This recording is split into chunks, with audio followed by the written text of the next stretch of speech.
അച്ഛൻ പറഞ്ഞ കഥകളുടെ 8ാം ഭാഗം പറയുന്നത് ഘടോൽക്കച്ചൻ്റെ പ്രതികാരം എന്ന കഥയാണ്. കർണൻ, അർജുനൻ, ഭീഷ്മർ, ദ്രോണർ, അഭിമന്യു തുടങ്ങി ധീരയോദ്ധാക്കളുടെ ഉജ്ജ്വലമായ പോരാട്ടങ്ങൾക്ക് സാക്ഷിയായ വേദിയാണ് കുരുക്ഷേത്രഭൂമി. എന്നാൽ അമാനുഷിക ശക്തികളുള്ള മായാവികളായ അസുരന്മാരും അവരുടെ മായിക വിദ്യകളാൽ കുരുക്ഷേത്രഭൂമിയെ പ്രകമ്പനം കൊള്ളിച്ചിട്ടുണ്ട്. അത്തരം പോരാട്ടങ്ങളുടെ കഥ പറയുന്നു ഘടോൽക്കച്ചൻ്റെ പ്രതികാരം എന്ന കഥയിലൂടെ. ഈ കഥയിലെ നായകനായ ഘടോൽക്കച്ചൻ്റെ ജനന കഥയിലേക്ക്. പഞ്ചപാണ്ഡവരുടെ വനവാസകാലം. അരക്കില്ലത്തിൽ നിന്ന് രക്ഷപ്പെട്ട പാണ്ഡവർ ഒരു കൊടും വനത്തിലെത്തി. അവിടുത്തെ രാജാവും രാക്ഷസനുമായിരുന്നു ഹിഡുമ്പൻ. ഹിഡുമ്പൻ്റെ സഹോദരിയായ ഹിഡുമ്പി ഭീമനെ കാണുകയും വിവാഹം കഴിക്കാൻ ആഗ്രഹിക്കുകയും ചെയ്തു. ശേഷം മനുഷ്യരൂപം ഉൾക്കൊണ്ട് ഹിഡുമ്പി ഭീമനോട് വിവാഹാഭ്യർത്ഥന നടത്തി. ഇതറിഞ്ഞ ഹിഡുമ്പൻ ഭീമനുമായി യുദ്ധം ചെയ്യുകയും ഭീമനാൽ കൊല്ലപ്പെടുകയും ചെയ്തു. അനാഥയായ ഹിഡുമ്പിയെ ഭീമൻ വിവാഹം ചെയ്തു. ഭീമനും ഹിഡുമ്പിക്കും ഒരു കുഞ്ഞു പിറന്നു. ഘടത്തിന് സമാനമായ രൂപമുള്ളവൻ എന്ന അർത്ഥത്തിൽ അവന് ഘടോൽക്കച്ചൻ എന്ന് പേരിട്ടു. ഭീമൻ്റെ കായിക ശക്തിയോടൊപ്പം ഹിഡുമ്പിയുടെ മായിക ശക്തികൾ കൂടി ഘടോൽക്കച്ചൻ ലഭിച്ചിരുന്നു.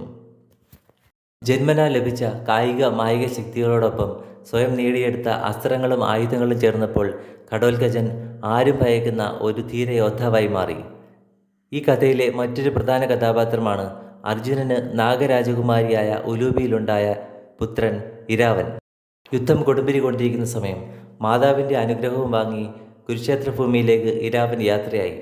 ഇരാവനെ എതിരിട്ടത് അവന്തിയിലെ രാജകുമാരന്മാരായ വിന്ദനും അനുവിന്ദനുമായിരുന്നു. ഇരാവൻ അതികഠിനമായ യുദ്ധത്തിനൊടുവിൽ രണ്ടുപേരെയും വധിച്ചു. ശേഷം ഇരാവൻ തൻ്റെ നാഗാസ്ത്രത്തിലൂടെ ശകുനിയുടെയും സാത്വികയുടെയും പുത്രന്മാരെയും വധിച്ചു. ഇതറിഞ്ഞ ദുര്യോധനൻ പരിഭ്രാന്തനായി. ഇരാവൻ്റെ മായിക ശക്തികളും ദിവ്യാസ്ത്രങ്ങളും കണ്ട കർണൻ പറഞ്ഞു, ഇരാവൻ അസാമാന്യ കഴിവുകളുള്ള ഒരു യോദ്ധാവാണെന്നും ഇരാവനെ എതിരിടാൻ അത്തരം മായാശക്തികളുള്ള ആൾ തന്നെ വേണമെന്നും. അതനുസരിച്ച് ദുര്യോധനൻ തൻ്റെ സുഹൃത്തും ബഗൻ്റെയും കിർമീരൻ്റെയും സഹോദരനുമായ അലംബുഷാസുരനെ സ്മരിക്കുകയും അലംബുഷാസുരൻ പ്രത്യക്ഷപ്പെടുകയും ചെയ്തു. നിരവധി മായിക ശക്തികളുള്ള അലംബുഷാസുരൻ ഇരാവനെ എതിരിട്ടു. ഇരാവൻ്റെ നാഗശക്തിയും അലംബുഷാസുരൻ്റെ മായാവി ശക്തിയും തമ്മിൽ അതികഠിനമായ പോരാട്ടം തന്നെ നടന്നു.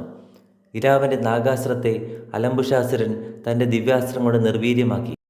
താൻ മായയാൽ സൃഷ്ടിച്ച ചിലകൾ അലംബുഷാസുരൻ ഇരാവനെതിരെ പ്രയോഗിച്ചെങ്കിലും ഇരാവൻ തൻ്റെ അസ്ത്രത്താൽ അത് തകർത്തു. ഒടുവിൽ ഇരാവൻ പ്രയോഗിച്ച നാഗമായാസ്ത്രത്തെ അലംബുഷാസുരൻ ഗരുഡാസ്ത്രം ഉപയോഗിച്ച് തകർക്കുകയും അത് പിന്നീട് ഇരാവൻ്റെ ജീവനെടുക്കുകയും ചെയ്തു. അർജുനപുത്രനായ ഇരാവൻ്റെ മരണം പാണ്ഡവപക്ഷത്തെ ദുഃഖത്തിലാഴ്ത്തി. പാണ്ഡവ ക്യാമ്പിൽ ആശങ്ക പടർന്നു. അസാമാന്യ കഴിവുകളുള്ള അലംബുഷാസുരനെ നേരിടാൻ ഭീമൻ്റെ കഴിവുകളും ഹിഡുമ്പിയുടെ മാന്ത്രിക ശക്തിയുമുള്ള ഘടോൽക്കച്ചനെ വരുത്തിയേ പറ്റുമെന്ന് കൃഷ്ണൻ ഒരു നിർദ്ദേശം മുന്നോട്ട് വച്ചു. പാണ്ഡവരുടെ സന്ദേശമനുസരിച്ച് സ്വന്തം സഹോദരനായ ഇരാവൻ്റെ മരണത്തിന് പ്രതികാരം ചെയ്യാൻ ഘടോൽക്കച്ചൻ പാണ്ഡവരോടൊപ്പം ചേർന്നു. ശേഷം യുദ്ധഭൂമിയിലെത്തിയ ഘടോൽക്കച്ചനെ എതിരിടാൻ അലംബുഷാസുരൻ്റെ സുഹൃത്തായ അലായുധൻ കൂടിയെത്തി. പിന്നീട് കുരുക്ഷേത്രഭൂമി കണ്ടത് അസുരഗണത്തിൽപ്പെട്ട മായിക ശക്തികളുടെ ഇഞ്ചോടിഞ്ച് പോരാട്ടമായിരുന്നു. മറ്റ് ധീരയോദ്ധാക്കളെല്ലാം വെറും കാഴ്ചക്കാർ മാത്രമായി മാറി. ആദ്യം ഘടോൽക്കച്ചനെ എതിരിട്ടത് അലായുധനായിരുന്നു. അലായുധൻ തൻ്റെ മന്ത്രശക്തിയാൽ അന്തരീക്ഷത്തിലേക്ക് ഉയരുകയും ഘടോൽക്കച്ചന് നേരെ അസ്ത്രവർഷം ചൊരിയുകയും ചെയ്തു. ഘടോൽക്കച്ചനും അന്തരീക്ഷത്തിലേക്ക് ഉയർന്ന് അതികഠിനമായ പോരാട്ടം തന്നെ നടത്തി. ഘടോൽക്കച്ചൻ അലായുധനെ നിലത്തേക്കെറിഞ്ഞ് വീഴ്ത്തുകയും തൽക്ഷണം മരിക്കുകയും ചെയ്തു. ഇത് കണ്ട അലംബുഷൻ ക്രോധം കൊണ്ട് വിറച്ചു. അങ്ങനെ ഘടോൽക്കച്ചനും അലംബുഷനും നേർക്കുനേർ വന്നെത്തി. അലംബുഷൻ വലിയ പാറക്കഷ്ണങ്ങൾ ഘടോൽക്കച്ചനെതിരെ പ്രയോഗിച്ചു.